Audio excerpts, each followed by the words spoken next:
आइए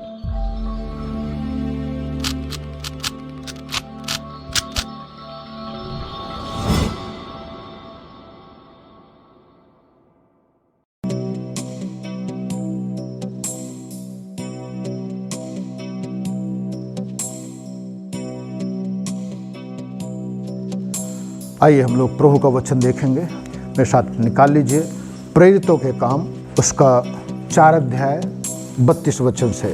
विश्वास करने वालों की मंडली एक चित्त और एक मन की थी, यहाँ तक कि कोई भी अपनी संपत्ति अपनी नहीं कहता था, परंतु सब कुछ साझे में था। प्रेरित बड़े सामर्थ से प्रभु यीशु के जी उठने की गवाही देते रहे और उन सब पर बड़ा अनुग्रह था। उनमें से कोई भी दरिद्र ना था, क्योंकि जिनके पास भूमि या घर थे वे उनको बेच बेच कर बिकी हुई वस्तुओं का दाम लाते और उसे प्रेरितों के पांव पर रखते थे, और जैसी जिसे आवश्यकता होती थी उसके अनुसार हर एक को क्या कर देते थे?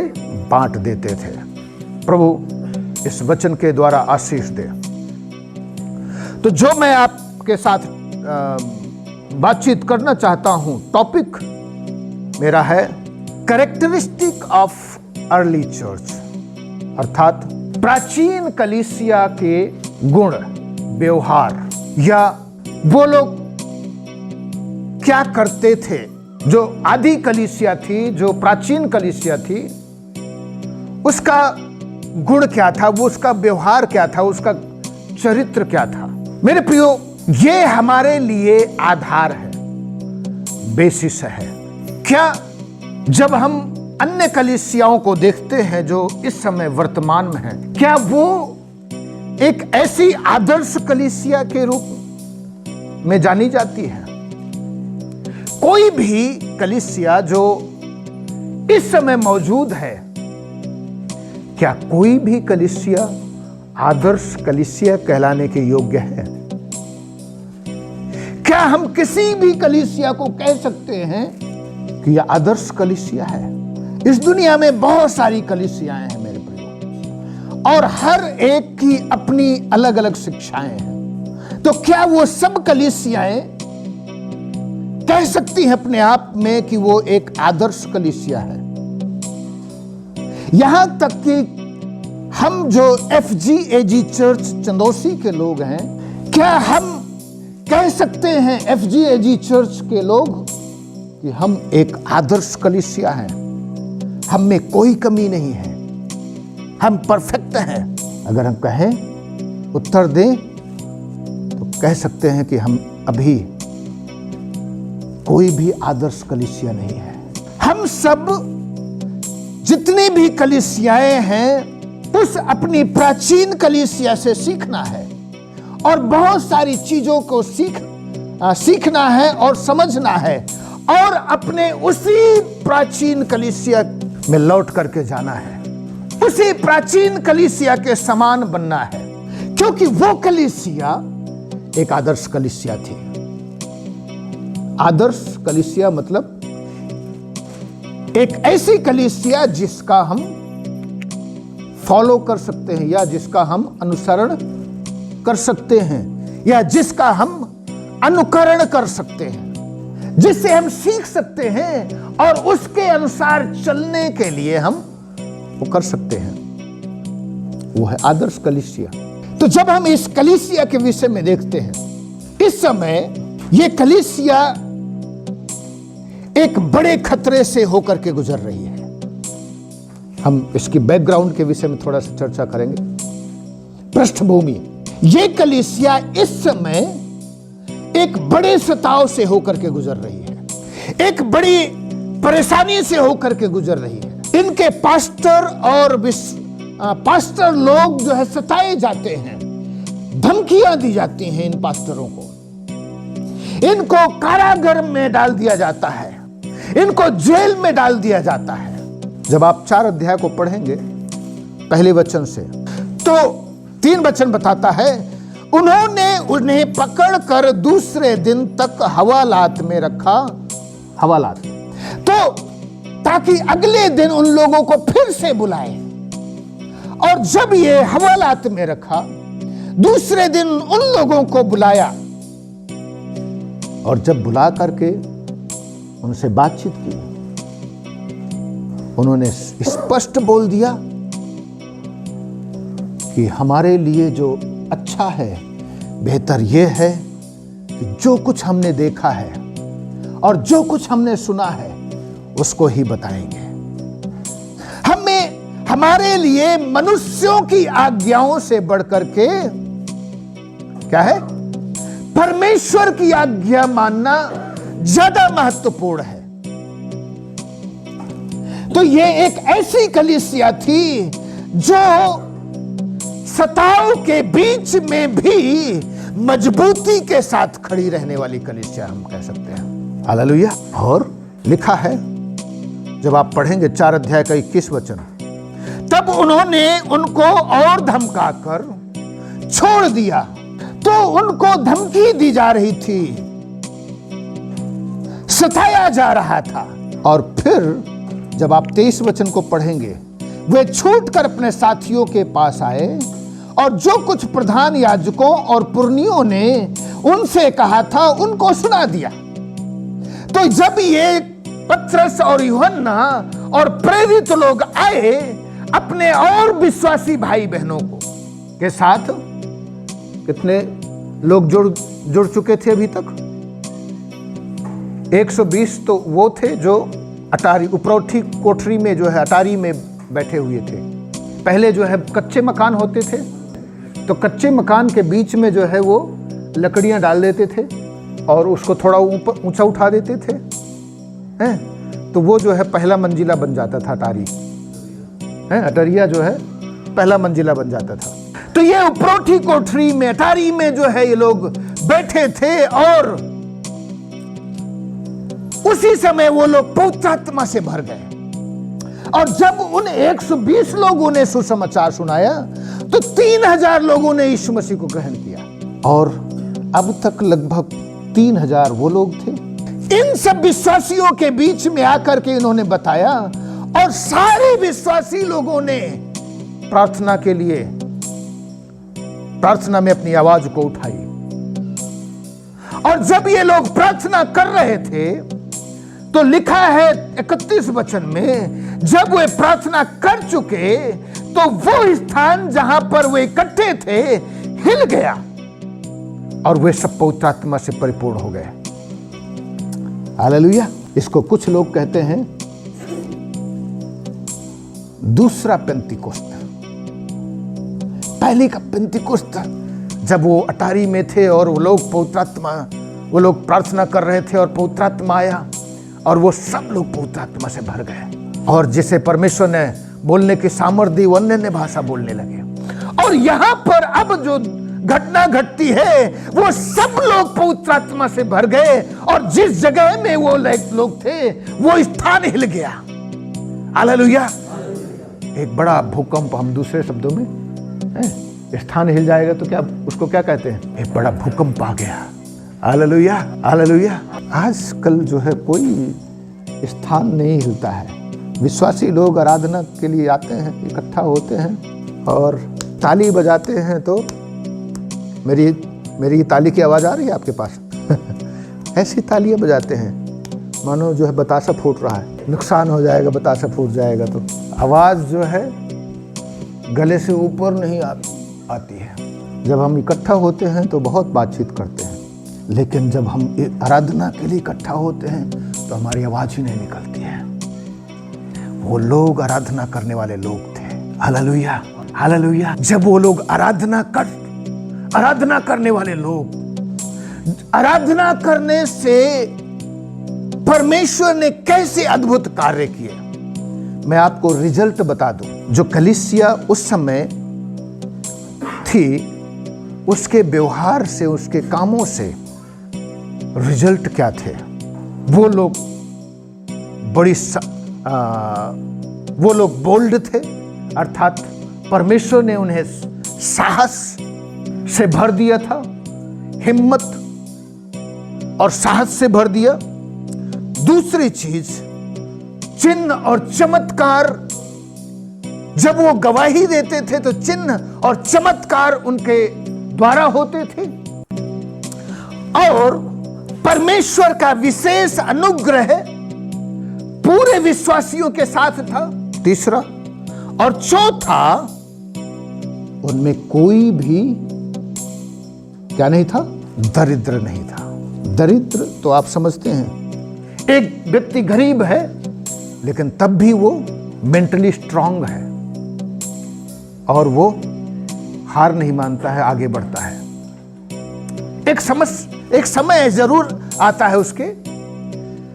परमेश्वर का वचन कहता है उनमें से कोई भी क्या नहीं था, दरिद्र नहीं था। तो परमेश्वर की जब हम आराधना करते हैं, ये जो कलीसिया थी सबसे पहले परमेश्वर की आराधना करने वाली कलीसिया थी। वो कितना भी परिस्थिति उनके विरोध में क्यों ना हो।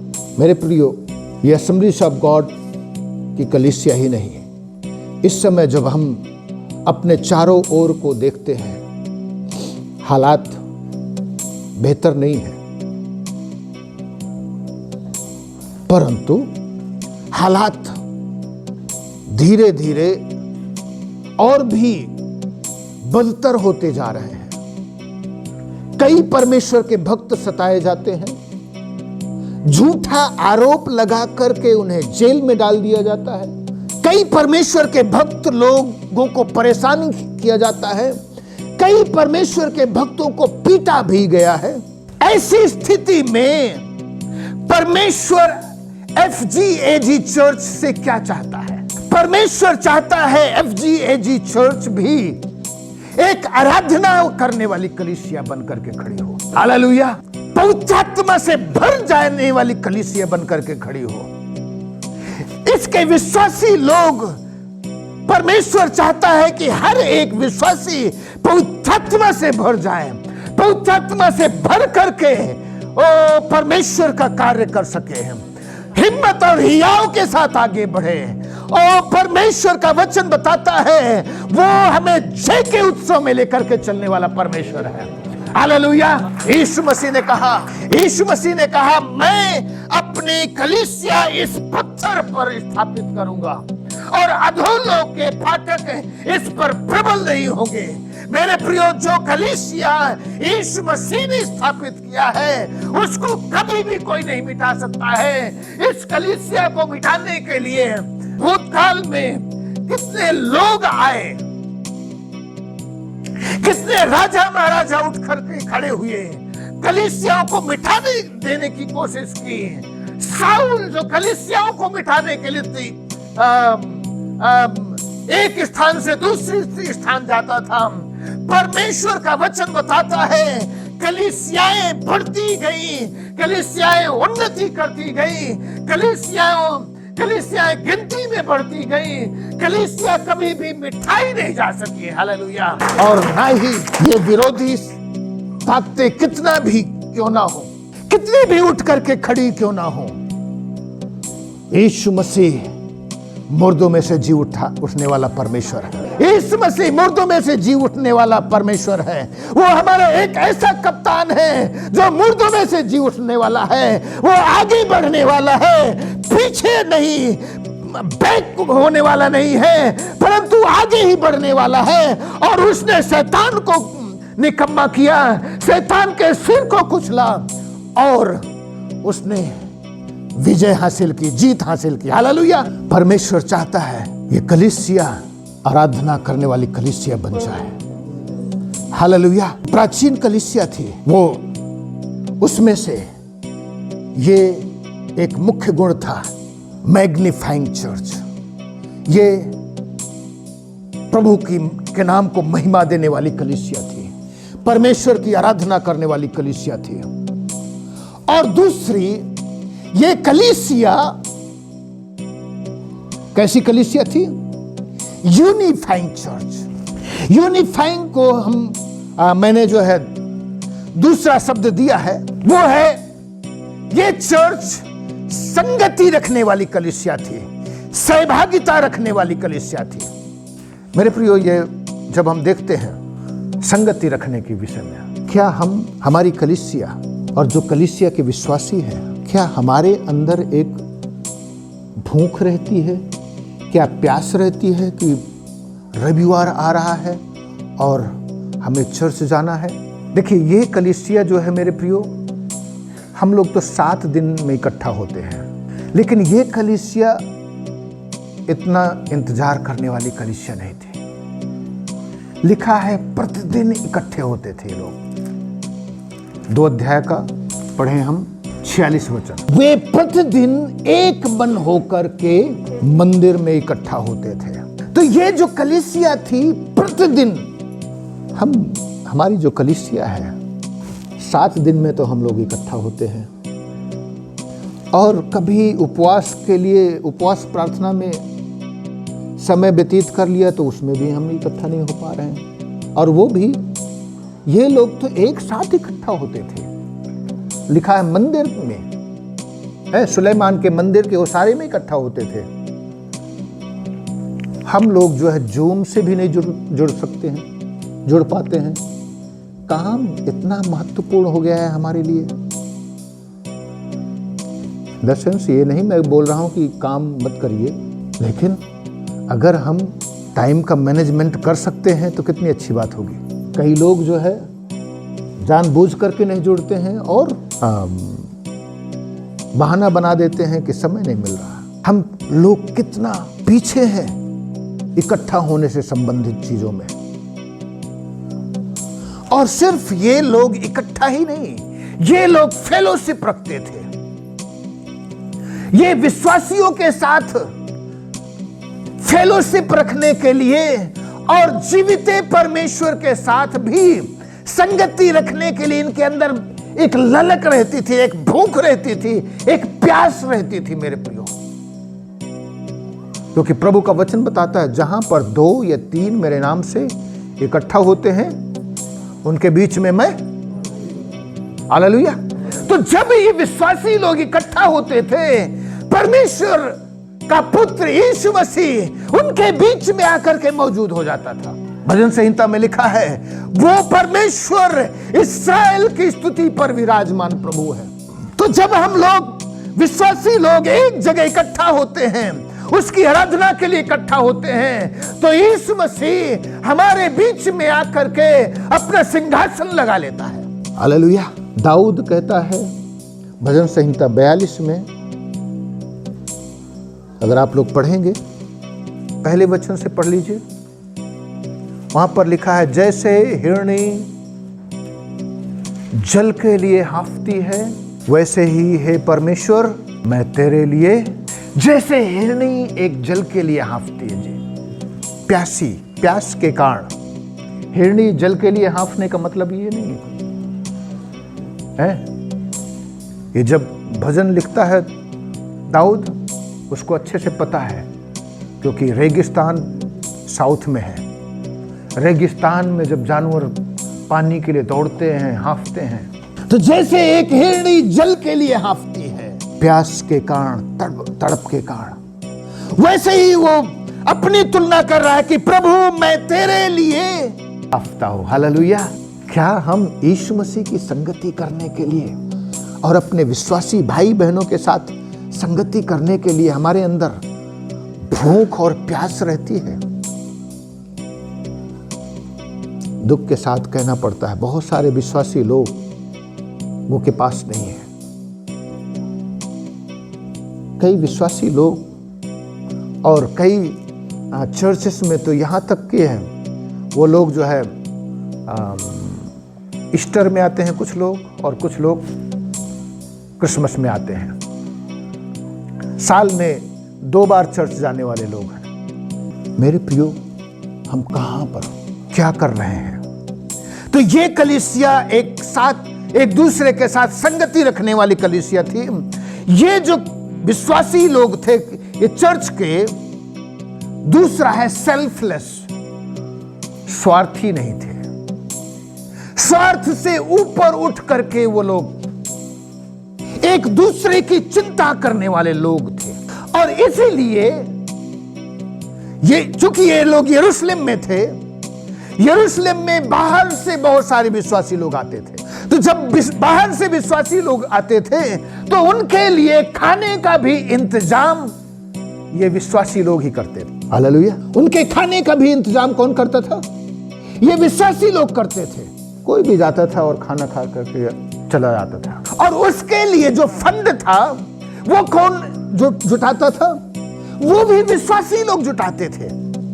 जिनके पास एक्स्ट्रा जमीन होती थी वो अपना जमीन बेच करके जो है पैसा प्रेरितों के पास लेकर के आते थे और उसी से जो है वो लोग भोजन करते थे। मेरे प्रियो, ये जो चर्च थी ये स्वार्थी कलीसिया नहीं थी, परंतु एक दूसरे की चिंता करने वाली कलीसिया थी, एक दूसरे की मदद करने वाली कलीसिया थी, एक दूसरे की सहायता करने वाली कलीसिया थी।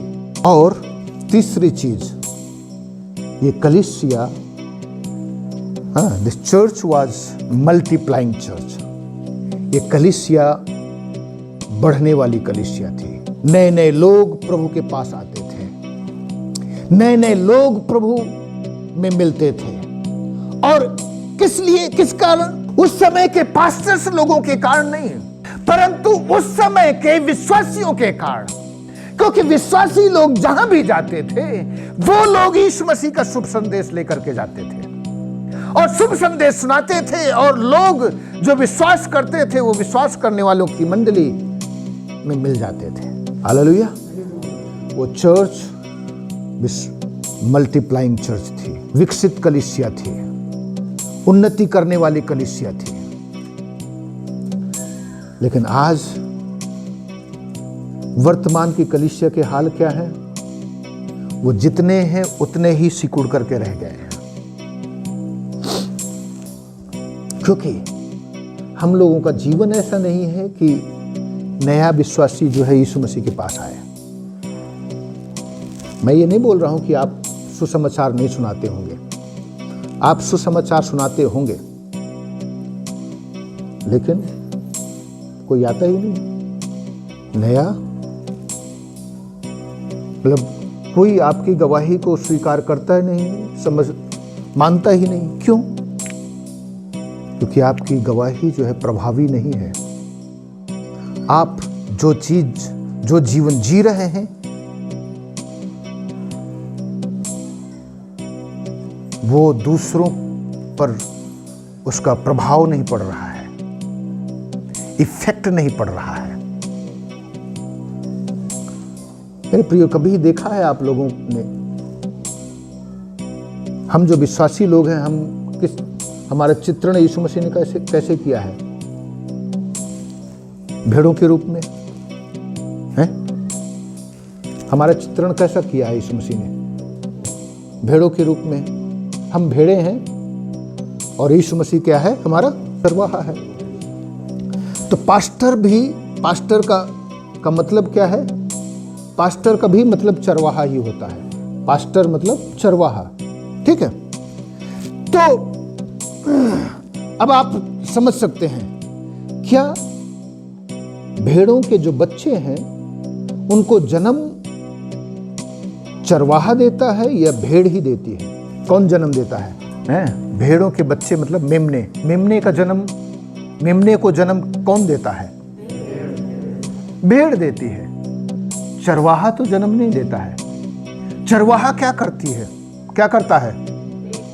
जैसे ही भेड़ बच्चे को जन्म देती है तो फिर वो, अब उसका काम हो गया, वो जो है उसकी साफ सफाई करता है भेड़ के बच्चे की, उसके मुंह से जो है वो लार निकालता है ताकि नुकसान ना हो उसको, और फिर उसको जो है दूध पिलाता है भेड़ का, उसको सिखाता है कि कैसे दूध पीना है। उसको नहीं पता रहता है कि मुझे दूध पीना है, क्योंकि बहुत सीधा जानवर होता है शुरू से ही। वो उसको नहीं पता है कि कैसे दूध पीना, तो वो भेड़ का दूध पिलाना सिखाता है। फिर थोड़ा सा बड़ा होता है तो वो उसको जो है घास खाना सिखाता है ताकि वो मजबूत हो। हालेलुया। ताकि वो हेल्दी हो जाए, वो स्वस्थ रहे। उसकी देखरेख करता है एक चरवाहा। परंतु भेड़ों की को जन्म कौन देता है? भेड़ के बच्चों को, मेमनों को जन्म कौन देता है? भेड़ ही देती है। और अगर कोई भेड़ बच्चे को जन्म नहीं देती है तो इसका मतलब क्या है? अगर कोई भेड़ जन्म नहीं देती है, किसी भी एक भी बच्चे को जन्म नहीं दिया, तो क्या कहलाएगी? बांझ। मेरी बात समझ रहे हैं? अब हम भेड़े हैं, अगर हम जन्म नहीं देते हैं किसी भी भेड़ को, तो अब जांचना और परखना हमें है कि आखिर क्या कारण है। आज इतने साल हो गए विश्वासी जीवन जीते हुए मुझे, मैं एक भी व्यक्ति को प्रभु के पास नहीं लेकर के आया, या एक भी व्यक्ति मेरे द्वारा उद्धार नहीं पाया। एक भी व्यक्ति प्रभु को अपना जीवन नहीं दिया है। आखिर मैं, दूसरे शब्दों में कहें हम, आखिर मैं जो बांझ हूं उसका कारण क्या है? हम ये तो कह सकते हैं, अगर हमने एक भी व्यक्ति को जन्म नहीं दिया इसका मतलब हम बांझ हैं। एक भी व्यक्ति यीशु मसीह के पास नहीं आया, एक भी व्यक्ति का उद्धार नहीं हुआ, इसका मतलब है हम क्या हैं? बांझ हैं।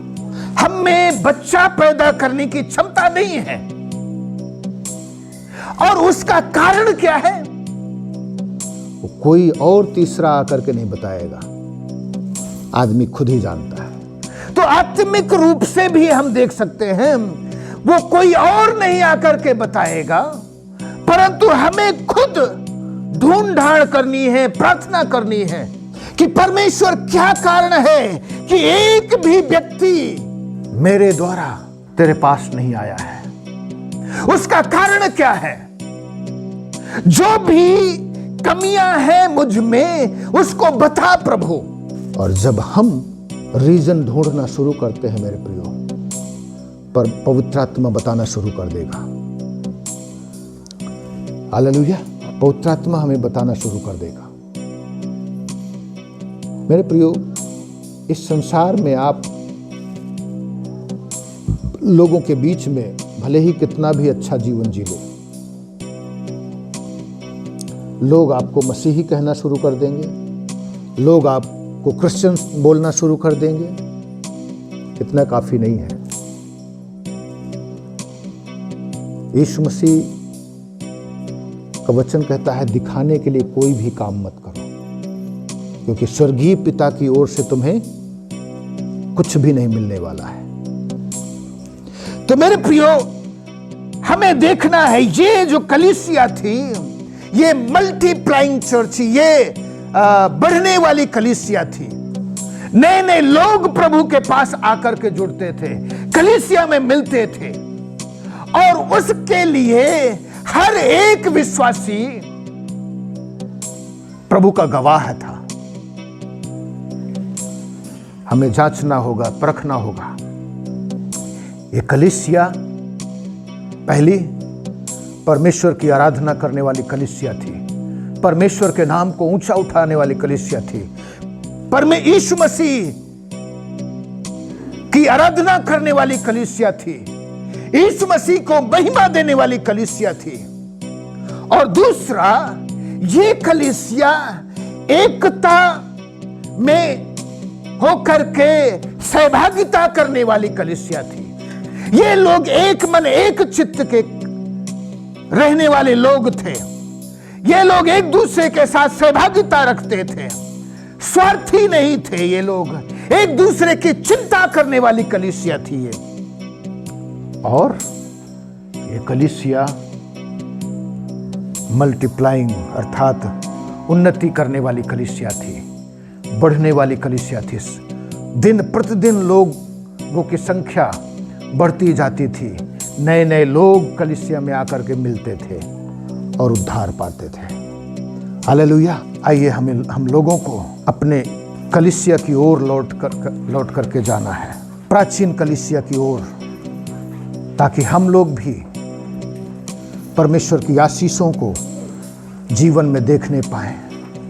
और मैंने बताया था, ये जो जब ये लोग परमेश्वर की आराधना करते थे, एकता के साथ फेलोशिप रखते थे, स्वार्थी नहीं थे, एक दूसरे की चिंता करने वाली कलीसिया थी और मल्टीप्लाइंग चर्च थी, उससे परमेश्वर की आशीष से उनके ऊपर उतरी और वो हिम्मत और साहसी लोग बन गए। डर और भय उनके बीच में नहीं रहा, क्योंकि परमेश्वर का आत्मा डर और भय का नहीं परंतु सामर्थ्य का आत्मा है। हालेलुया। और चिन्ह और चमत्कार उनके जीवन में और उनके द्वारा होना शुरू हो गए थे। और तीसरा, परमेश्वर का विशेष अनुग्रह उनके ऊपर था। और चौथा, उनके बीच में कोई भी दरिद्र नहीं था। आइए अपनी आंखों को बंद करें और प्रार्थना में चलें। परमेश्वर पिता दयालु प्रभु, हम धन्यवाद करते हैं तेरे वचन के लिए। परमेश्वर तू कार्य कर और हम लोगों के जीवन को बदल प्रभु। प्रभु इसका ये कलीसिया प्रभु तेरी आराधना करने वाली कलीसिया बन जाए प्रभु। ये कलीसिया प्रभु एक मन एक चित्त रह करके एक दूसरे के साथ सहभागिता करने वाली कलीसिया बन जाए प्रभु। प्रभु स्वार्थ हीन कलीसिया बन जाए प्रभु। और परमेश्वर एक दूसरे की चिंता करने वाली कलीसिया बन जाए। और प्रभु ये कलीसिया तेजी से बढ़ने वाली कलीसिया बन जाए, गिनती में बढ़ने पाए। ओ प्रभु